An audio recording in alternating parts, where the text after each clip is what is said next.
This is an auto-narrated audiobook generated by Google. Livro A Triste Canção do Sul, Subsídios para a História do Fado. Por Alberto Pimentel. Capítulo 1 Origens do Fado.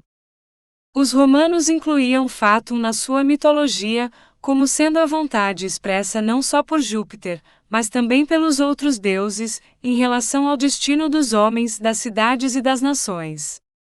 Os nossos dicionaristas mencionam esta etimologia, mas interpretam-na sob o ponto de vista do monoteísmo. Assim, o padre Rafael Blutot, no Vocabulário, diz que, segundo a doutrina de Santo Agostinho e S. Tomás, fado é a disposição e providência divina que antevê os acontecimentos humanos. Moraes, encostando-se também aos teólogos, define fado dizendo: é a ordenança que se vê em as coisas por divina providência.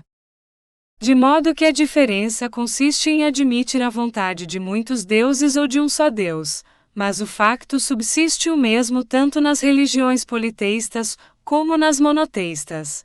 Acredita-se que o destino humano é regulado por uma autoridade sobrenatural e tem de ser cumprido com indeclinável sujeição.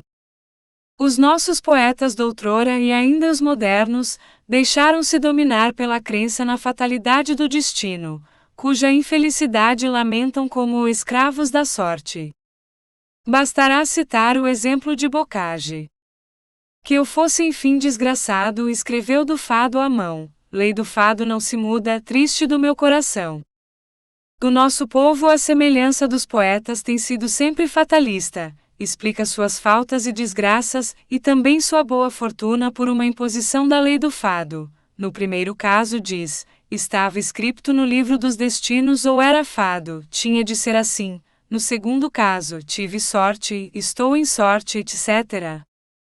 Mas o nosso povo, com ser fatalista, no que alguns querem ver principalmente um vestígio da influência árabe, como se o homem não tivesse acreditado sempre, mais ou menos, em todos os tempos e em todos os países, numa predestinação que lhe é imposta por um arbítrio supremo. O nosso povo, crente na fatalidade da sorte a que tem de obedecer, apenas num passado relativamente próximo, começou a dar o nome de fados às canções que celebram as agruras do destino e a crença na lei irrevogável do fado. A acessão da palavra fado no sentido de canção é relativamente moderna, ou só modernamente passou do calão para o vocabulário geral da língua e para a tecnologia musical. Não aparece era os nossos mais antigos dicionários, não vem em Blutot, 1712 a 1721, nem em Santa Rosa de Viterbo, 1798. Nem aparece também nas primeiras edições do Dicionário de Moraes, século X e X, tanto nas duas que foram revistas pelo autor, como em algumas das que se fizeram depois da sua morte. O Dicionário de Faria, cuja primeira edição é de 1849, não traz no vocábulo fado aquela acessão. É só depois de passada a primeira metade do século X e X que a palavra fado aparece nos dicionários da língua com o significado de canção popular, já sancionado pelo uso comum. Lacerda, na quarta edição, que é de 1874, diz: fado, cantiga e dança popular, muito característica e pouco decente. O de Lisboa ou de Coimbra. Na quinta edição, 1879, não altera a definição, mas substitui a palavra Coimbra pela palavra Cascais. Na quinta edição de Moraes ainda não aparece o vocábulo fado com a significação de canção ou cantiga. Não podemos consultar a sexta edição. Mas examinamos a sétima, 1878, e foi nesta que se nos deparou a acessão que procurávamos: fado, poema do vulgo, de caráter narrativo, em que se narra uma história real ou imaginária de desenlace triste, ou se descrevem os males à vida de uma certa classe, como no fado do marujo, da freira, etc. Música popular com um ritmo e movimento particular, que se toca ordinariamente na guitarra, e que tem por letra os poemas chamados fados. Isto pelo que respeita aos dicionários portugueses. Quanto aos estrangeiros, também não se encontra no glossário de Ducange aquela acessão. Apenas Freud, no seu dicionário latino, cita os vocábulos fatum e fatus como derivações de uma raiz comum, atribuindo a fatos tanto a significação de destino como de discurso, o que justifica a propriedade com que se chama fado a cantiga, ao discurso inverso que trata do destino, conservando-se ainda no Alentejo a redundância de dizer cantigas do fado, para designar todas aquelas a que o destino serve de tema. Nas coleções da Biblioteca Nacional de Lisboa há bastantes canções populares, desde 1820 até hoje, mas em nenhuma das mais antigas se encontra a designação de fado. Intitulam-se cantigas, romances, modas ou modinhas, etc. O Dicionário Erudito de Padre João Pacheco, 1734 a 38, traz todas as designações de músicas, canções e danças do seu tempo, mas não menciona os fados. Das enfermidades da língua e arte que a ensina a emudecer para melhorar, composta pelo Dr. Manuel Joseph de Paiva e publicada em 1760, vem arrolado grande número de palavras e phrases, que o autor com excessivo e às vezes injustificável escrúpulo, pretendia repelir da língua portuguesa, por as julgar indignas e improprias de um vocabulário grave. Não aparece a palavra fadista, nem a palavra fado no sentido de canção ou de vida dissoluta. Mas vem mencionada a palavra banza que nós recebemos das nossas colônias africanas, e que entrou na linguagem de calão de onde passou para a literatura humorística, como se vê nas poesias de Costa e Silva, 1844. Encostado às meias portas na banza sarrafaçava. No fim do século XVIII, a Gazeta de Lisboa anunciava frequentes vezes modinhas e minuetes, à venda nas lojas dos livreiros. Também anunciava sonatas de guitarra. Havia em 1792 um jornal de modinhas, que se vendia na Real Fábrica e Impressão de Música, no Largo de Jesus, em Lisboa. O maestro M.R. Marchal, que então teve certa voga nesta cidade, deu à estampa uma coleção de minuetes e rondós.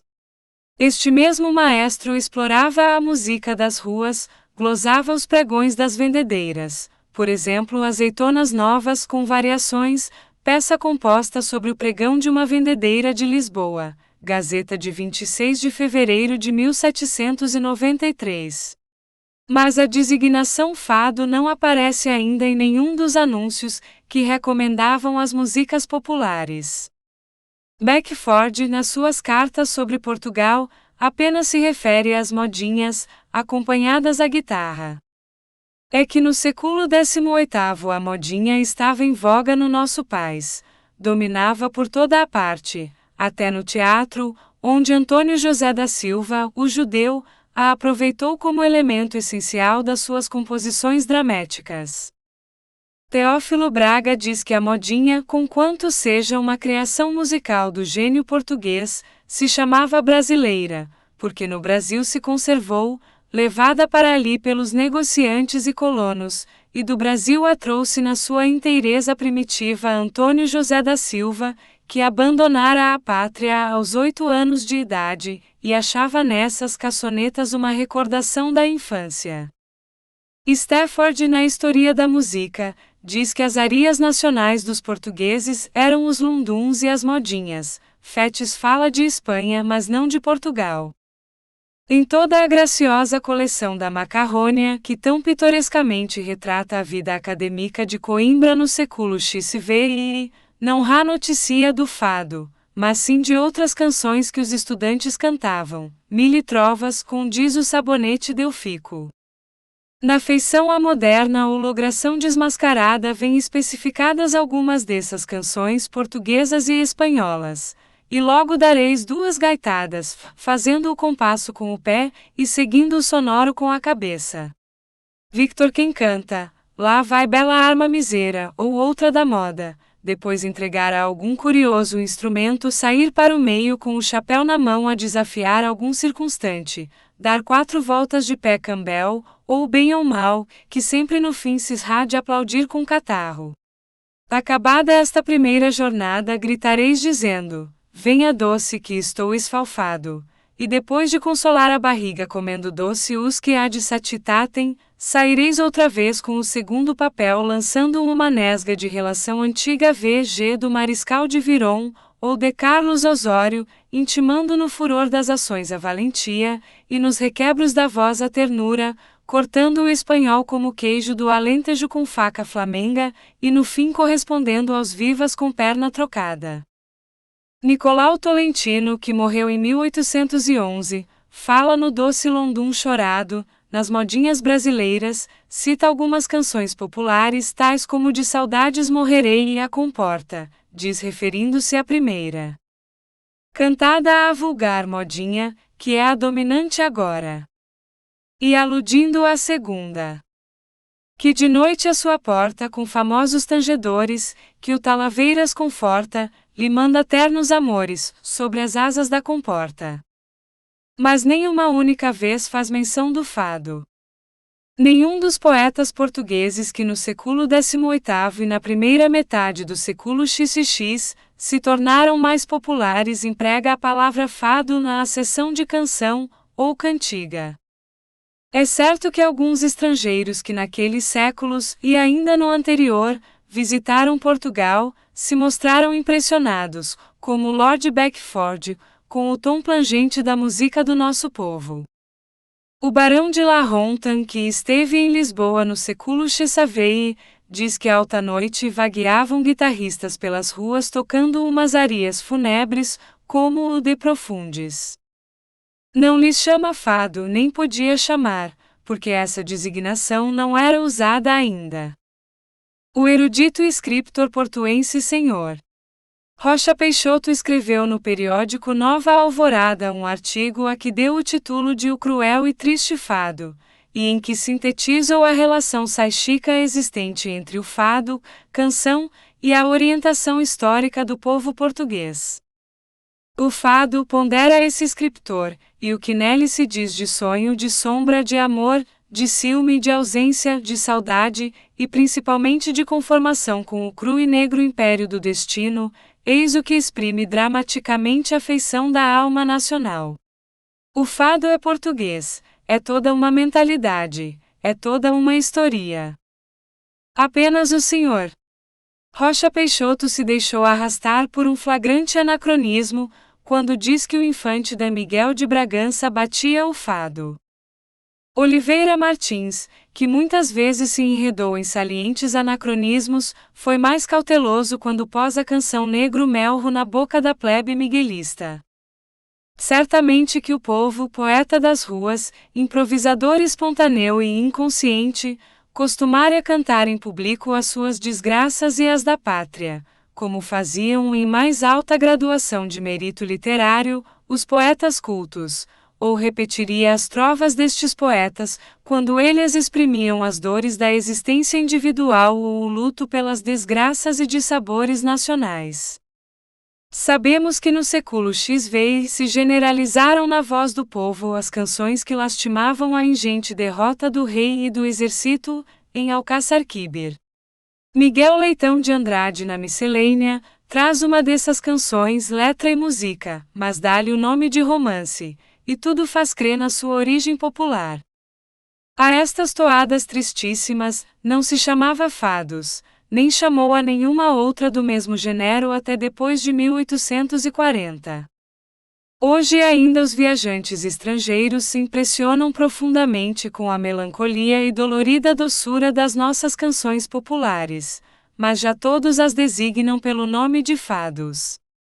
Madame Ada, no seu livro La Patrie Portugais, 1896, escreve: jovens guitarristas agrupados em bandos, cantam e acompanham o fado, a canção que se traduz pela palavra destino, e que é puramente lusitana. Todos os motivos do fado são portugueses. Rafados para todos os acontecimentos da vida, para o amor especialmente, e para a política também.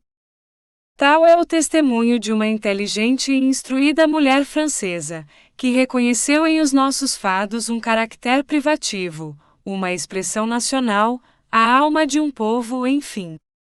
Igual impressão recebeu um viajante espanhol, que em novembro de 1896 escreveu no jornal A Voz do Comércio a seguinte apreciação: nada melhor como la música refleja el caractere y la maneira de ser especial de los pueblos. Um filósofo alemão decía: das-me los adágios de um país qualquiera y la ditare leis. Pues bien, eu dispensaria los adágios y me sobraria com la música. Espanha com sus jotas y sus peteneiras, y Portugal com su rico fado san y serão sempre dos naciones antitéticas. La jota pide luz, castanuelas y vino em jarro. La peteneira pide algomas, abraços de mulher que arroguem, beços que queimem neuroses debilitantes, y por em cima de todo esto canitas de manzanilla abaixo el todo de una parra. Em cambio, o fado pede silêncio absoluto, penumbra misteriosa y una cierta doses de tristeza em el coração. Com diferencias tem marcadas antojaceme tarefa fácil legislar para a luz dos países sim, mas que consultar quadernos de música popular.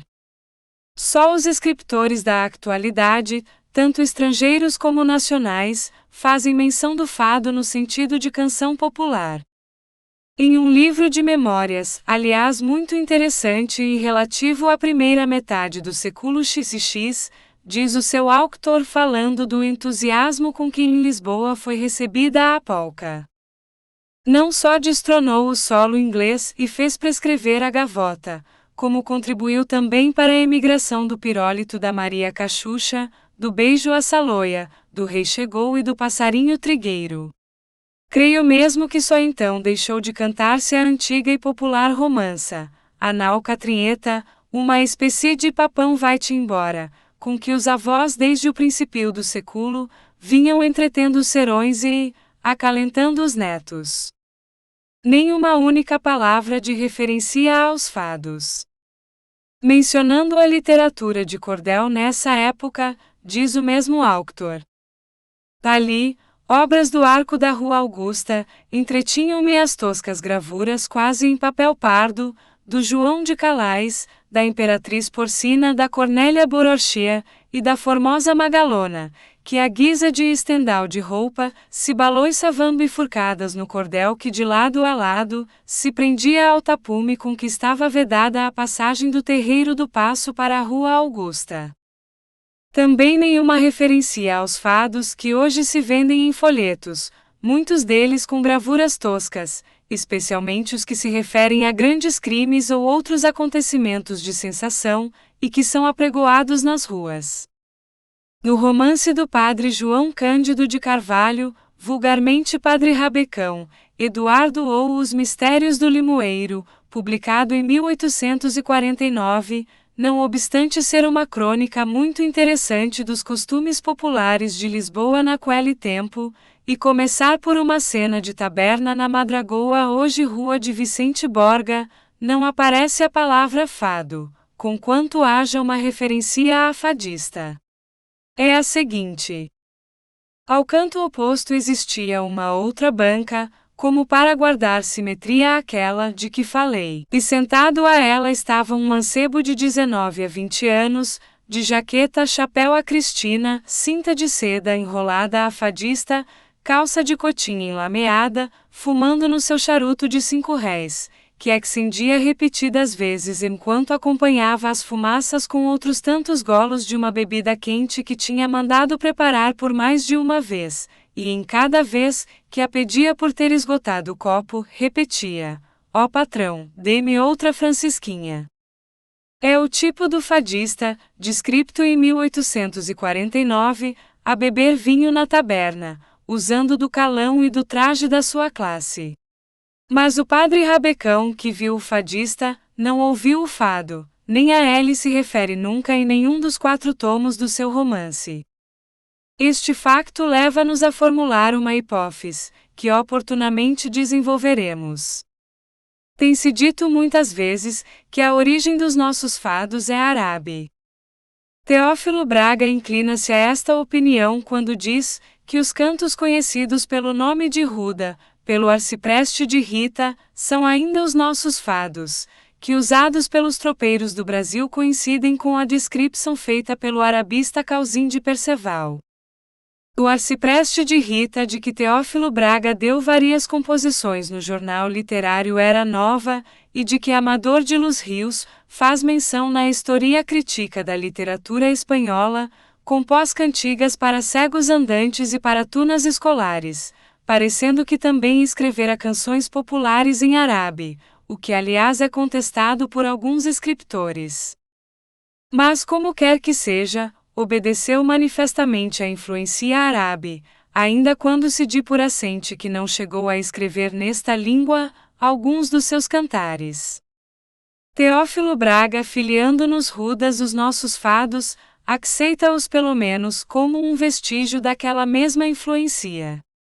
E é ainda mais explícito quando diz: as danças portuguesas participam dos caracteres provenientes da nossa situação, sensuais como os fados, os batuques recebidos dos árabes e das possessões africanas, e as modinhas recebidas das colonias do Brasil.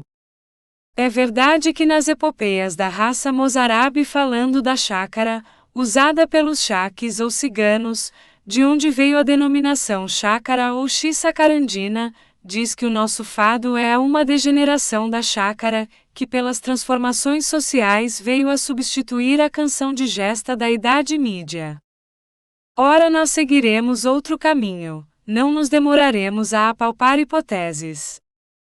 Apenas mencionaremos os factos, e o que parece certo é que o fado tal como hoje o conhecemos nasceu em Lisboa, depois da primeira metade do século XHX, e que daqui irradiou para as províncias, apenas com o caráter de moda de invenção moderna, o que exclui a hipótese de uma antiga filiação árabe. O erudito professor Ernesto Vieira, no seu dicionário musical, chegou às seguintes conclusões, que nos parecem exatas. Primeira, o fado só é popular em Lisboa. Para Coimbra foi levado pelos estudantes, e nem nos arredores destas duas cidades ele é usado pelos camponeses, que têm as suas cantigas especiais e muito diferentes. Segunda, nas províncias do sul, onde os árabes se conservaram por mais tempo e os seus costumes e tradições são ainda hoje mais vivos, o fado é quase desconhecido principalmente entre a gente do campo. Terceira, nenhum livro ou escrito anterior ao actual século XX faz a menor referência a esta música popular. Quarta, a poesia com que invariavelmente quase se canta o fado é uma quadra glosada em decimas, forma poética de uma antiguidade pouco remota, de uma origem nada popular e sem relação alguma com a poesia árabe. Efectivamente, o grande fosso de irradiação do fado é Lisboa, mas a província, tanto ao sul como ao norte, apenas o aceitou como um dictame da moda, que não logrou absorver e substituir os cancioneiros provinciais. Dá-se com o fado e com outras canções, que em Lisboa cairão no gosto público, o mesmo facto que se dá com os figurinos, as toaletes, cujo modelo a capital exporta para o interior do país. Aparecem na província alguns exemplares, mas a maneira de vestir própria de cada região continua subsistindo tradicionalmente. Os fados chegaram a Coimbra levados pelos estudantes, como diz Ernesto Vieira, e ao Minho levados, como diz Camilo, pelos jovens fidalgos que mais ou menos frequentavam a capital, e queriam ir dar-se ares extravagantes de marialvas e fadistas nas suas terras. Também foi Lisboa que exportou o fado para as províncias ultramarinas. O fado de Loanda, composto sobre motivos de cantos indígenas, por um maestro angolense já falecido, que veio à Europa estudar música por conta da sua província. Não deve passar sem reparo o facto de Lacerda, na quarta edição do seu dicionário feita em 1874, ter citado o fado de Lisboa e o de Coimbra, e de na quinta edição de 1879 ter substituído Coimbra por Cascais. Esta alteração corresponde certamente a um facto cronológico, é que a praia de Cascais, mais próxima de Lisboa que a cidade de Coimbra, deve ter recebido o fado por contato direto com os marialvas e fadistas da capital. Coimbra recebeu-o mais lentamente, levado por um ou outro estudante do Sul, em gerações sucessivas. A guitarra e o fado tiveram que lutar nas serenatas da academia, com a tradição do machinho, de que tanto se fala na macarrônia e da viola, e com as canções amorosas ou populares, que estavam arraigadas nos costumes coimbrãos. José Dória ficou célebre como tocador de viola. João de Deus, que era algarvio e tinha por isso que passar algumas vezes em Lisboa, dava lindas serenatas de viola no Penedo da Saudade, cantando improvisos seus ou canções do povo, mas não tinha simpatias pelo fado. Ele mesmo o confessa: nunca pensei em fado, nunca o apreciei nem o toquei, liguei-o desde o princípio às mulheres de má vida, e de a minha espécie de aversão a tal música, mas aqui, ouvindo-o a estudantes, não me repugnou fazer-lhe umas tantas quadrinhas e continuar-se rá. Depois, na vida de Lisboa, familiarizou-se com a guitarra e, portanto, com o fado, a tal ponto que estudou um sistema de melhorar a pontuação das guitarras. João de Deus diz, como vimos, ter composto umas tantas quadrinhas, para serem cantadas com o acompanhamento de algum fado. É certo que os fados A Morte da Severa e alguns mais eram em quadras, mas depois o povo adotou outra forma estrofíca. A quadra no fado veio modernamente de Coimbra, e foi o estudante Hilário que lhe deu grande voga cantando quadras compostas por ele ou outros poetas. A letra do fado na tradição popular, como nota Ernesto Vieira, é talhada nos moldes arcádicos do mote em quadras e da glosa em decimas. Esta tradição mantém-se ainda entre o povo de Lisboa nos fados que se vendem nos quiosques, que substituíram o muro, o cordel e o cego andante, e em alguma livraria, como por exemplo a de Verol Júnior na Rua Augusta. Apenas o fado literário admite a quadra em vez da decima. Mas o fado, apesar da dupla aristocratização que tem recebido dos poetas e das salas, denuncia a sua origem popular, a alma do povo que o canta. É nas ruas, nas tabernas e nos bordéis que o fado parece nascer, espontaneamente, como nascem certas flores nos charcos, a pontaderia crassula, por exemplo, que é uma linda flor azul. Em geral, a letra dos fados justifica a etimologia, porque celebra as desgraças de um indivíduo ou de uma classe, mas há casos em que a letra, por glosar um assunto alegre ou malicioso, briga com a toada dolente da guitarra.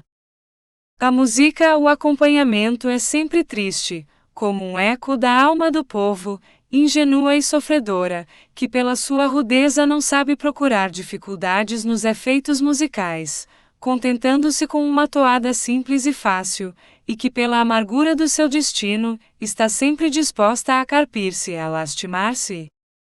A letra do fado revela a facilidade espontânea da metrificação popular, da redondilha, que é o porta-voz da raça latina da península, e na vivacidade por vezes maliciosa dos conceitos accentua-se a heróica resignação com que nós, os meridionais, graças à inconstância do nosso humor, à benignidade do clima e ao azul radioso do céu, podemos afogar as nossas lágrimas no desabafo redentor de um sorriso amargo.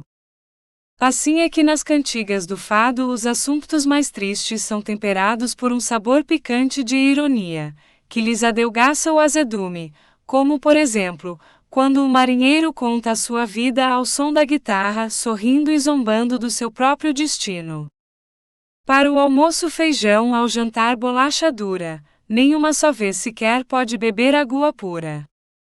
Compreende-se que o povo, no meio dos seus prazeres, não esqueça inteiramente a pesada fatalidade com que a sorte o subjugar, mas compreende-se também que ache gosto em saborear o desabafo que a guitarra lhe proporciona, fazendo-o cantar, e dando-lhe pretexto para molhar a palavra com o vinho. Esperamos que você tenha gostado desta prévia.